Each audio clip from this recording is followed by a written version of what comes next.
What's going on, everybody? This is Afro Think Tank. Black man compares African architecture to the world's architecture. And I thought it was important for me to share this video with you, not only for you to recognize the greatness of African architecture, but see the hypocrisy in modern day architectural advancement, right? Because for the life of me, I find it hilarious. I think at the time, in this age of information, I find it hilarious how white people have put so much energy in trying to denigrate, belittle, and downgrade African architecture, almost erase it as if it doesn't exist, even though we are, in fact, the greatest builders on the planet. And we have structures that are still standing now that defy logic as far as these Europeans and Asians are concerned. Yet they insist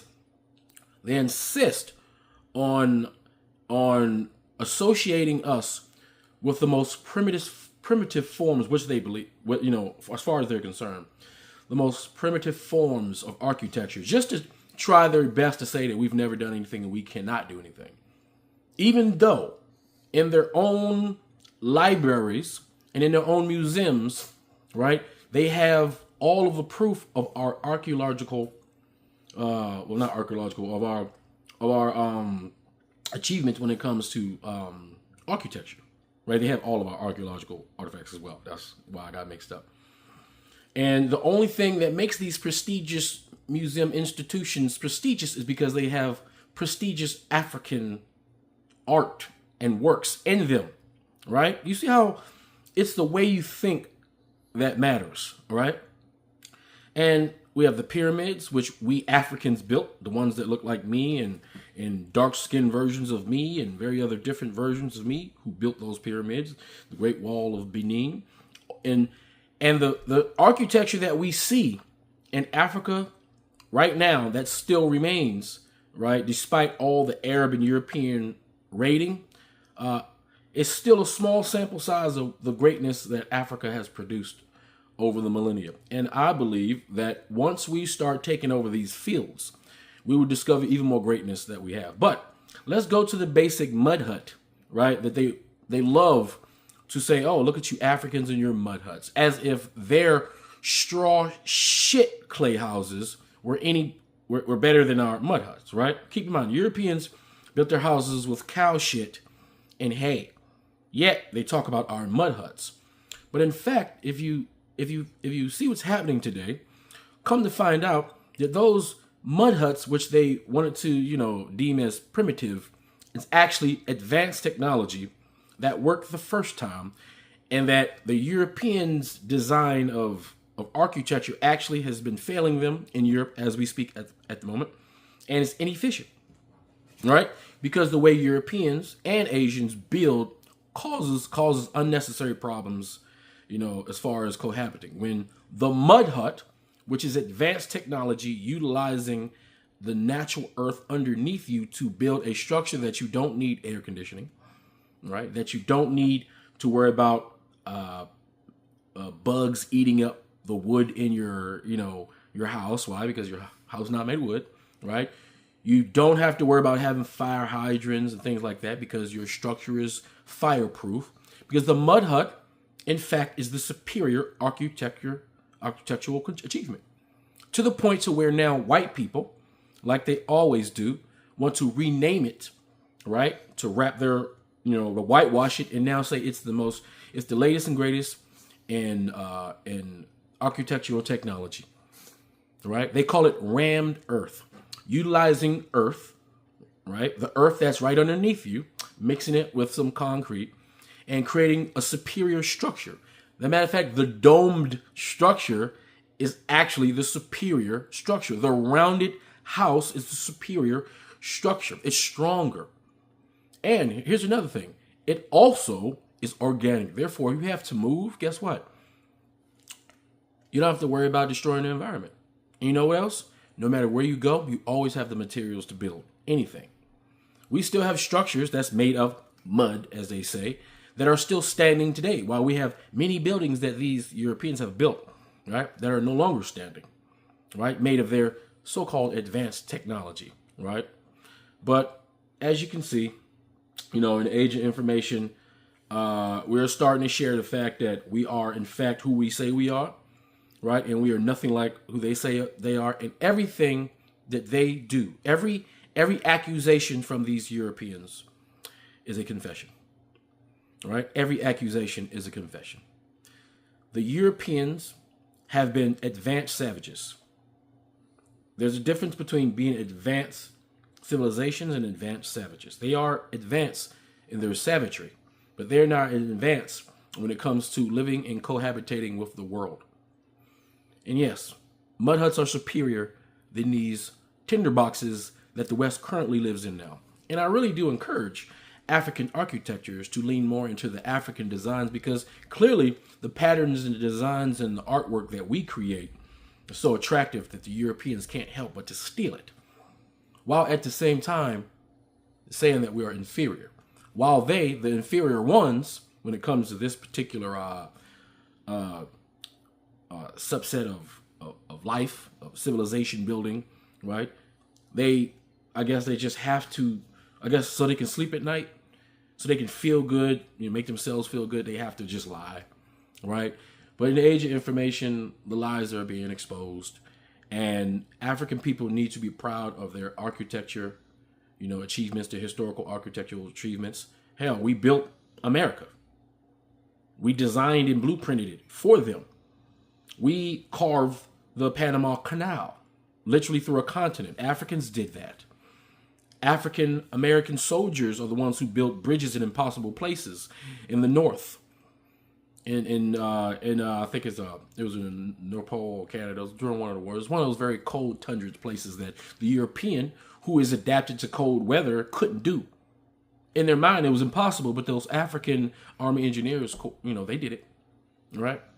So time and time again, we have proven, despite the propaganda Europeans like to perpetually push out, like it's at this point it's comical, because it has no basis in reality, has no basis in history at all. Yet for some reason, the Neanderthal continues to push the narrative that helps them sleep at night. But we don't need their validation. What we need is understanding that we black people are great in many different ways, and we should be able to tap into that, right, to benefit ourselves, because this is our planet. We were here first, and we're going to be here last. And we can't allow irresponsible stewards of this planet to continue on the way they are, because our children needs a planet to live on. They may not care about their children. They may not care, because clearly they don't care about their children. I don't think Europeans have ever cared about their children, because the way they move doesn't say that they care about their children.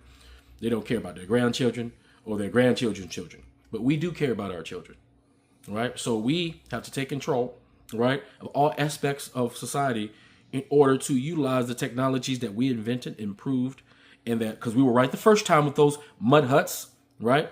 And we need to go back to that and be proud of our rounded mud huts. Be proud that there's mud huts sitting in Africa right now that have been standing longer than any building in Europe. Any building in Europe. Be proud that our mud huts had 2, 3, 4 floors, while these Europeans in their shit straw houses, just metastasized as the flies, and the larvae, populated and kind of like dispersed into just mushroom spores and shit. Anyway, I'm gonna let this brother speak on it, and we have to be proud of our achievements. And the white man has done a lot to stop us from knowing our achievement. They don't want us to have a sense of pride of ourselves, and they don't want us to have a point of reference of our greatness. Because if we have a point of reference to our greatness, then we have a direction to go.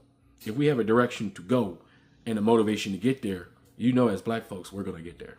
And that's something they do not want. So anyway, you guys tell me what you think in the comment section. It's Afro Think Tank. Learn something, teach something. I'm out. A few days ago, I responded to this meme which I saw on X, where they represented African architectural castle-like structures as a simple hut. In the video, I showed actual examples of what actual forts and castle-like structures looked like.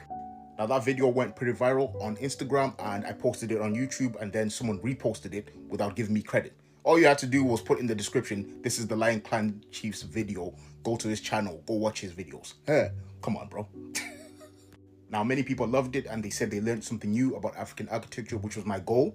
But others were like, oh, this is just illustrations that you're showing. Why can't you show real images? Oh, this is fake. But the illustrations were made by Europeans before they destroyed many of those structures when they were warring and colonizing. Come on, bro.